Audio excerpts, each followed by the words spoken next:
Dear students, good morning. ये probability के next session के साथ मैं गिरीश कुमार आपके साथ उपस्थित हूँ। आप सबों का एक बार बहुत स्वागत है मेरी इस चैनल पर। तो समय ज़्यादा नहीं लेते हुए मैं क्वेश्चन शुरू करता हूँ। ये 9 नंबर 8 तक हम लोग बना चुके हैं। 9 नंबर क्वेश्चन में क्या कहा कि एक 2/11 is the probability of an event। तो what is the probability of the event not a. तो चूंकि हम पहले भी पढ़ चुके हैं कि कोई भी प्रोबेबिलिटी ए होगा और नॉट ए डैश, इसी को नॉट ए बोलिए या कॉम्प्लीमेंट ऑफ ए बोलिए, ए डैश बोलिए, ये दोनों का जोड़ होता है 1। तो अगर हमको नॉट ए निकालना है पी ए नॉट, तो ये 1 माइनस पी ए लिखेंगे ना। ये फार्मूला हम याद रखेंगे। इसका सॉल्यूशन अगर हम करेंगे तो यहाँ पर मान लेंगे कि let probability of A equal to 2/11 given है। So this implies probability of not A, इसका मान होगा 1 माइनस पी ए। तो this is equal to 1 minus 2/11 और ये हो जाएगा 11, इसका एलसीएम 11 होगा। 11 माइनस 2 आएगा 9/11, इसका आंसर होगा। ओके, इसको आप याद रखोगे, ऑब्जेक्टिव क्वेश्चन में ये आएगा।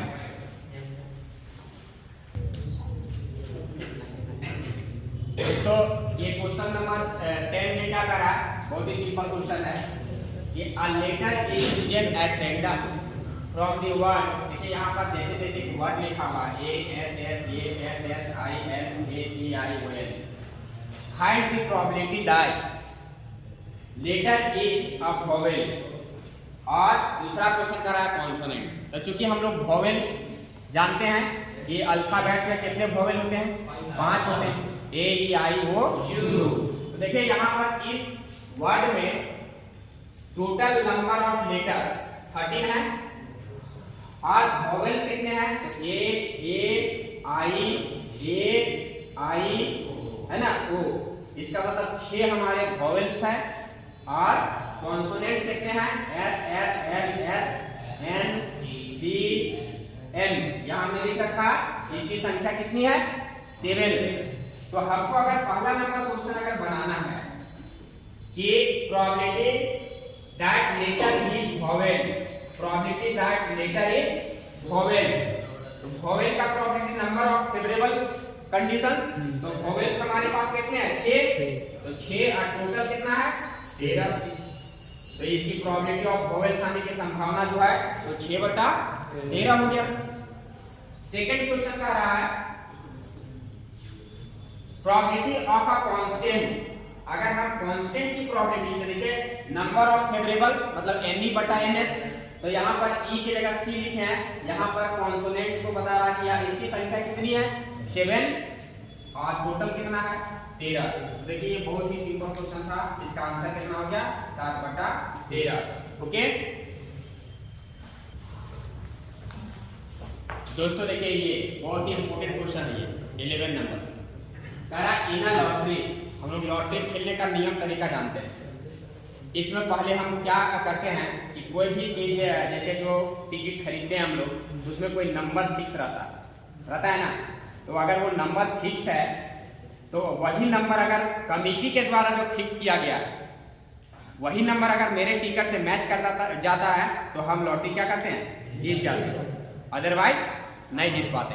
तो वही एक क्वेश्चन कर रहा है कि in a lottery a person chooses 6 different natural numbers at random from 1 to 20। 1 से 20 तक नेचुरल नंबर्स क्या है, लिखा हुआ है। और एंड इफ दीज 6 नंबर्स, इनमें से 1 से 20 तक में से 6 नंबर को कोई लॉटरी कमेटी जो है 6 नंबर चूज कर लिया एट रैंडम और उसको फिक्स कर दिया। अब लॉटरी टिकट बेच दिया तो fix by the lottery committee. क्या अभी तक क्या समझ में आया कि हमारे पास 1 से लेकर 20 नंबर्स हैं, 20 में 6 नंबर को जो है सो लॉटरी कमेटी ने फिक्स करके रखा हुआ। सपोज करो कुछ भी हो सकता है, 1 2 3 4 5 6 भी हो सकता है, कुछ भी हो सकता है। तो 6 डिजिट को फिक्स करके रख दिया।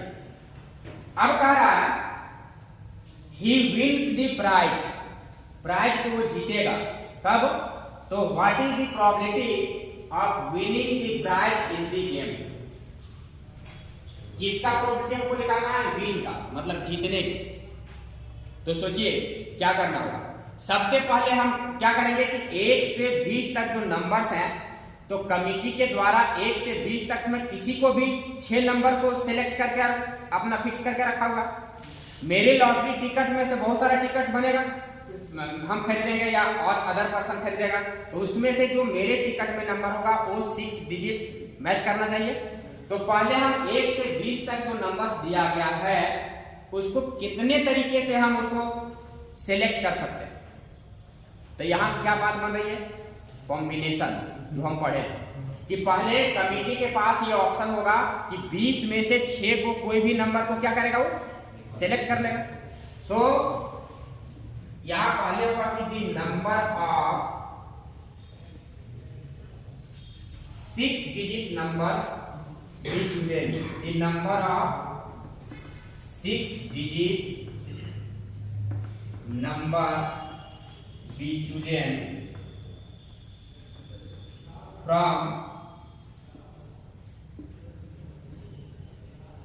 20 numbers 1 to 20। कहां से? 1 to 20। 1 से 20 तक में 6 नंबर को चूज करने का, सिलेक्ट करने का मेरे पास क्या तरीका होगा? तो 20 C6। ये कॉम्बिनेशन में पढ़े हम लोग कि 20 में से 6 को क्या किए, सिलेक्ट कर लिया। यहाँ सिलेक्शन की बात आ रही है ना, यहाँ ऑर्डर मायने नहीं रख रहा, वो भी सिलेक्ट हम कर लिए। तो 20 में से 6 हम सिलेक्ट कर लिए। अब इसको तोड़ लेंगे हम लोग, फैक्टोरियल 20 6 और 20 माइनस 6, ये आएगा फैक्टोरियल 20 6 और 20 में 6 कटेगा तो 14। अब इसको आप क्या कर सकते हो, कैलकुलेट कर सकते हैं, है ना। अब कह रहा है प्रोबेबिलिटी ऑफ किसका निकालना है? विनिंग का। सो प्रोबेबिलिटी टू विन,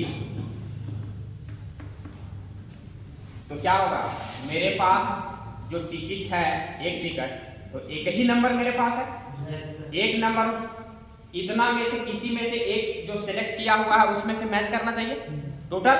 तो इसका विनिंग का क्या होगा? 1 बाय यही वाला पार्ट 20 C6।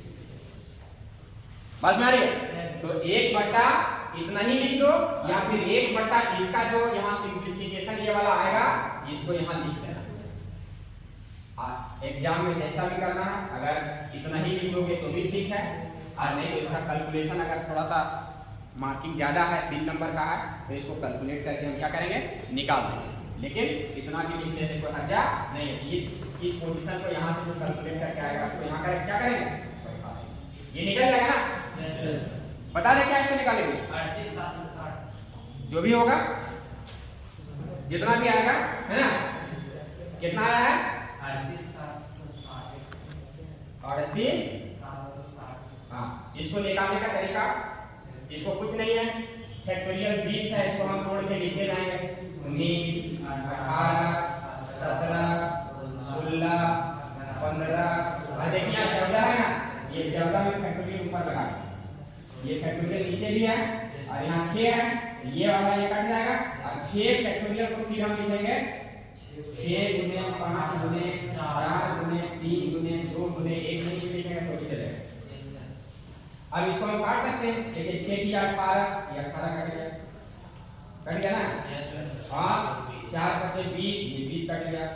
अब 2 से काटो 3 को भी, 2 8 16 कट गया, बच कितना गया? 19 इंटू 70 और इंटू 15 और यहाँ 8। अब इसको गुना कर देंगे हम, आ जाएगा, है ना। तो 38,760 आ रहा है, इसका फिर यही वाला है 38,760। क्लियर? यहाँ तक कोई परेशानी नहीं है? ओके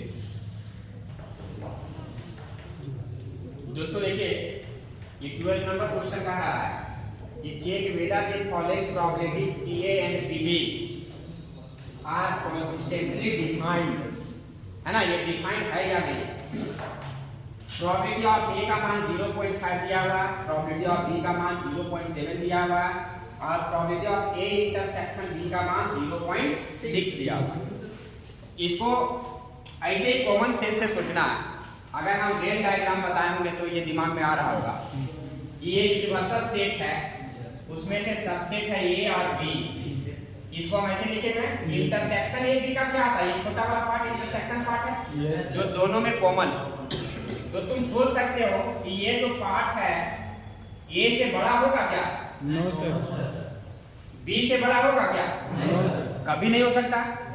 तो देखिए यहाँ पर इंटरसेक्शन में जो भी प्रोबेबिलिटी है 0.6, तो यहाँ पर प्रोबेबिलिटी ऑफ ए है 0.5, इसका मान 0.5 और ये छोटा वाला का भाग हुआ सो 0.6 है।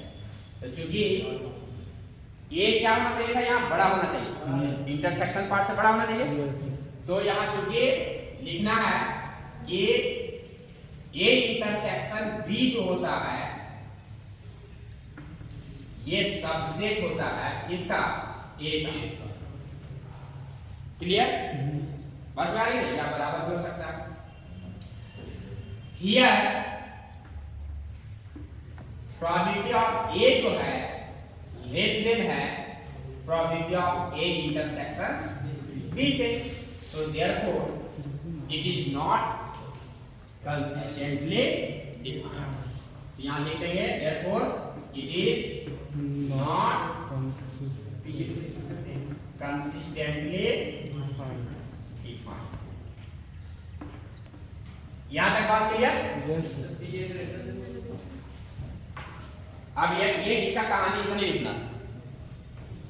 दूसरा में क्या है, प्रोबेबिलिटी ऑफ ए दिया है 0.5, बी 0.4 और ए यूनियन बी दिया हुआ है 0.8। तो ये देखिए ये कहानी ये सिचुएशन को क्या कर रहा है, ए भी है तो ए 0.5 है, चलिए ठीक है, बी 0.4 है, यूनियन क्या है, ये दोनों से बड़ा है, मतलब यूनियन स्वाभाविक है कि यूनियन जो होगा तो क्या होगा, इससे बड़ा होगा। Yes sir. सो जैसे ही ये वेन डायग्राम दिमाग में आएगा हमारा ये बात स्पष्ट हो जाएगा कि ये क्या होने वाला है। इसका मतलब क्या होगा, ये सही सिचुएशन को क्रिएट कर रहा है, therefore it is consistently defined।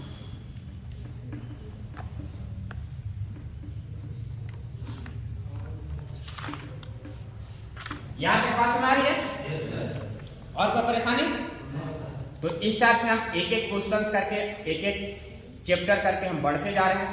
आप एंजॉय करो, बनाते रहो, और मैथ्स साइंस जब लिए हो तो इससे नाता अच्छी तरह जोड़ना है ताकि हमारा कैरियर, क्योंकि इसमें अपार संभावनाएं है ना, तो कैरियर अच्छे से बनानी है और पूरा लाइफ एंजॉय करना है। अगर यहाँ हम 1-2 साल कष्ट करेंगे पूरा लाइफ एंजॉय करेंगे, यहाँ अगर एंजॉय करने का कोशिश करोगे पूरा लाइफ कष्ट होगा। इसलिए ऐसा नहीं करेंगे, मुझे विश्वास है। तो हम फिर मिलते हैं नेक्स्ट वीडियो के साथ। अगर आपको वीडियो अच्छा लगे तो लाइक एंड सब्सक्राइब जरूर करें। बहुत बहुत धन्यवाद। जय हिंद।